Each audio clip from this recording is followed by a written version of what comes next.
Nung isang araw, kitang-kita, yung testigo yung NBI, nagkakalat yung direktor ng NBI na nagkakalat. nandoon. Mm. Kaya tanong siya ng mga senador, bakit mali-mali ang mga petsa mo? Alam niyo ang sagot niya? Mm. Typo. Anong typo?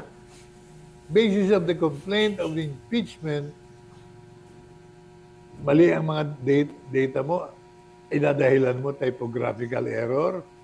Typographical kung wala pong kinalaman doon sa nilalaman. Tama yan. Lagay niyo period, comma, Mm. mali ang spelling. Mm. Pero pagka nagkamali sa petsa, October 16, kung dapat ay October 18, Mm. November 23, may diferensya yung affidavit mo. Thank you, Lord. Proven wrong in one proves everything is wrong. Yun ang sinusunod na dictum ng mga abogado. Mali sa isa, mali sa lahat. Pati yung pagkatao ni Secretary Sara, tinawag Mali din. mo, affidavit mo ha, former Secretary of Justice. Mali ka! Secretary of Education, hindi Justice. Oh, mali na naman. Wrong in one, wrong in all.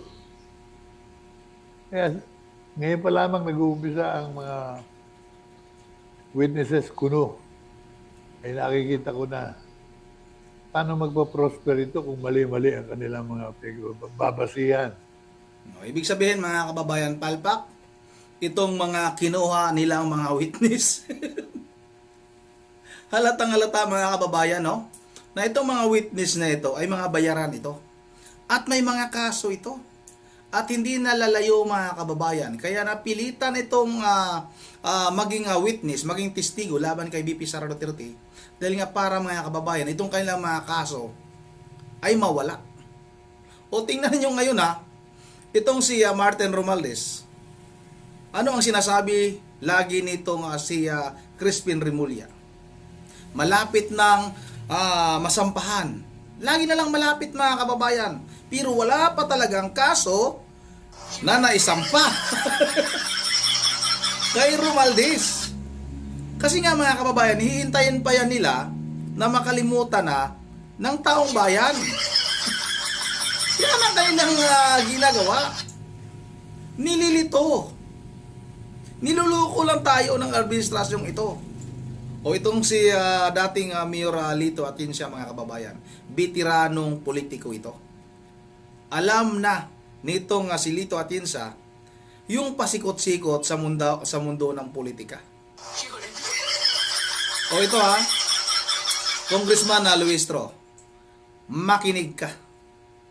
Kung kailangan ba na i-disclose itong confidential fund, hindi ka naman daw dumaan sa pagiging mayor, kaya hindi mo alam kung ano talaga ang dapat gawin ng confidential fund.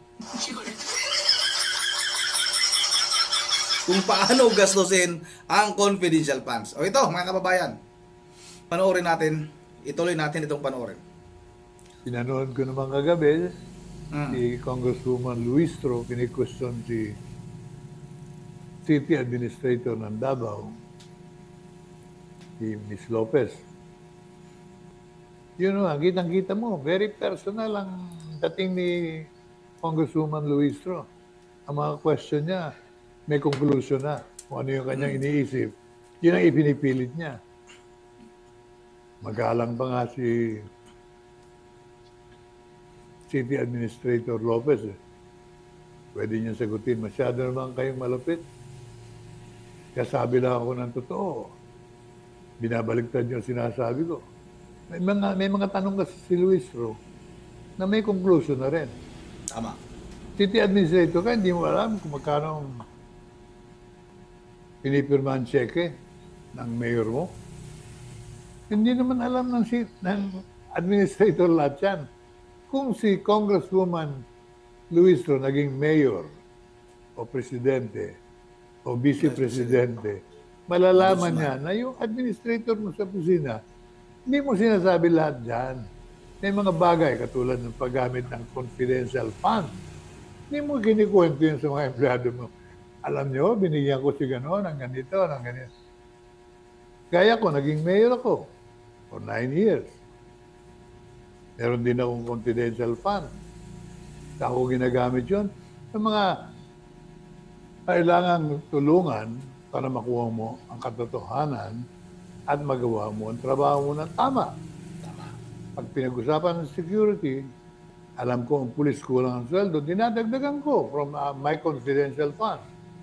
Milyon-milyon din po yun. Yung chief of police ko, binibigyan ko ng 100,000 a month. All station commanders, 11 of them, 10,000 each. Any policeman na gusto kong bigyan ng additional inspiration, may bonus siya sa akin. Ikukwento ko ba lahat yan sa aking city administrator? Hindi! Yan Kung hindi mo alam, ipinipilit mo yung gustong conclusion na si Miss Lopez ay kasangkot sa iyong iniisip at bintang mo kay Vice President Sara. Nakakagigil pag nakakaintindi ka tapos nakikita mo. Nako po mga kababayan, nanggigigil na. Totoo naman talaga. Nakakagigil talaga itong si Luistro. Tumutulo na lang yung kanyang laway, pero wala naman siyang napatunayan mga kababayan. May napatunayan ba itong si Luistro na naglustay ng pera mula sa confidential fund, itong si VP Sara Duterte? Wala mga kababayan. Puro kwento lang. Puro lang paninira kay Vice President Sara Duterte. Kaya yan tuloy. Nanggigigil tuloy sa'yo. Nanggigigil tuloy sa'yo itong si dating Mayor Alito atin sa mga kababayan na dati rin congressman. Representative ito ng Buhay Party List mga kababayan. O ito, pagpatuloy natin ito. Mali ang ginagawa ng ating mga pinuno sa ongoing impeachment proceedings. Nakakagalit. Yeah, nagalit na. Kung ganito ang kanilang ugali, alam ko na ang conclusion nito. Hindi lang nakakagigil, nakagalit din. Hindi papayag magpagamit sa inyong ngit-ngit, sa inyong galit, sa inyong personal na political agenda. Malamang. Absueldo. Malamang. Bye. Nakikita nyo, bull-bull po yung prosecution questioning Kung talagang sigurado kayo sa inyong data, you should not look like you are on a fishing expedition. Totoo yan. May conclusion ka na inihahanap mo ng confirmation. Kanina naman, nanood ako sa questioning ni Congressman Shell Jokno and defended by, ang defense naman, si Attorney Powa. Ganun din po. Sa akin, fishing expedition. Pinagbintangan nyo ang ating Vice Presidente ng mga masaselan na cargo. Ngayon, naghahanap kayo ng ebidensya. Anong tawag doon? Ayaw nilang aminin, fishing Totoo yan, fishing expedition talaga yan. Naghahanap kayo ng prueba sa inyong mga bintang. Hindi maganda yan. Samantala, sinira na niyo ang pangalan ng ating Vice Presidente. May mga naniniwala sa inyo. Ang hindi lang makapaniwala sa inyo katulad ko, kitang-kita kung nag-aanap kayo ng ebidensya habang nililitis na akusado. Dapat, kung sinabi mong ikaw ay magnanakaw, eto, ebidensya. Hindi yung, ikaw ay magnanakaw. Nasaan yung ebidensya? Sabihin mo sa akin, saan mo kinuha ang pera? Hindi mo pala alam, bakit mo ako tinatawag na magnanakaw? Kung lamutakin ko. Naku po, Luistro na ko. Tapos, pasensya ka na. Kalimutan ko sarili ko. Kasi tinawag mo ako magnanakaw. Anyway, yan ang nangyayari sa Senado. Yan ang pinagkakabalahan ng buong Pilipinas. Nakalimutan na nila ang tungkulin sa mga bata, tungkulin sa mga mamamayan, ang presyo ng tubig, presyo ng kuryente, lahat ng pahirap sa taong bayan ay nandyan. Nako po mga kababayan, mukhang alanganin. Delikado. Delikado itong si Congressman Luistro, mga kababayan. Baka mamaya pag makita ito ni dating mayor at dating congressman Lito Atienza, mga kababayan, ay lalamutakin yung pagmumukha nito. Sayang naman yung kapal ng make-up nitong si Congressman Luistro, mga kababayan. Kung lalamutakin lang. Kung lalamutakin lang yung pagmumukha nito ni dating Mayor Lito Atienza. At yun nga mga kababayan, klarong-klaro naman talaga na itong ginawa ng prosecution, mga kababayan, ay talagang fishing expedition yan. Wala silang ebidensya. Naghahanap sila ngayon ng ebidensya. Parang ikaw yung hinuhusgahan, ikaw din yung magpresenta ng ebidensya. Kasi nga wala silang hawak na ebidensya, mga kababayan. Klarong-klaro yan. Kaya nga totoo ang sinabi ni dating Mayor Lito Atienza, mga kababayan, na absuelto itong si Vice President Sara Duterte sa impeachment na yan at hindi talaga nila kayang ma-impeach si Vice President Sara Duterte. Makakatakbo pa rin yan sa darating na 2028 presidential election. At talagang tinadhana na ng Panginoon na maging Pangulo ng ating bansa si Vice President Sara Duterte para lipulin na naman ulit itong mga naglipanang kriminal na naman ngayon, mga kababayan, sa ating bansa.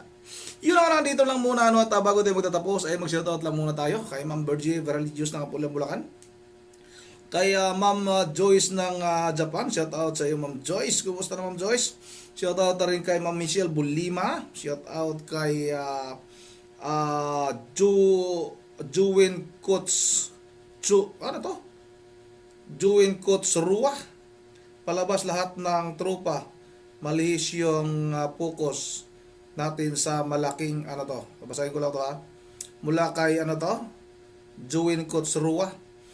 Palabas lang lahat ng ito para malihis yung focus natin sa mas malaking issue, ang flood control scam. Until now, lift open, wala pa din big fish na nahuhuli. Yung mga malitagang takpan dito, takpan doon, please wag ninyong gaguhin ang taong bayan. Totoo talaga yan. Totoo yan. Nililihis lang talaga nila para doon tayo mag-focus sa isang bagay, sa impeachment na yan, mga kababayan.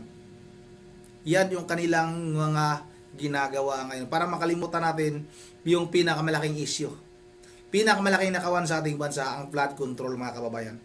Maraming salamat sa iyo, Juwin Coats Rua. Maraming salamat. At kay Rod TV shoutout. Kay Jonathan Arcilia, shoutout na rin. Kay Jesus Catres, shoutout sa Catres family mula sa Pasay. Maraming salamat sa inyo. Shoutout na rin kay Ma'am Virgie Veraligius ng Pulim Bulacan, sa kanyang mga apo, si Coco Dion, Yuri at saka si Sagi. Shoutout na rin kay Marciano T. Jr. at kay Hins TV, shoutout, at kay Lorna Navarro at kay Manny Aguilar. Yun ang dito lang muna ito. This is Rudy TV. Mga ng lahat. God bless bawat isa sa atin.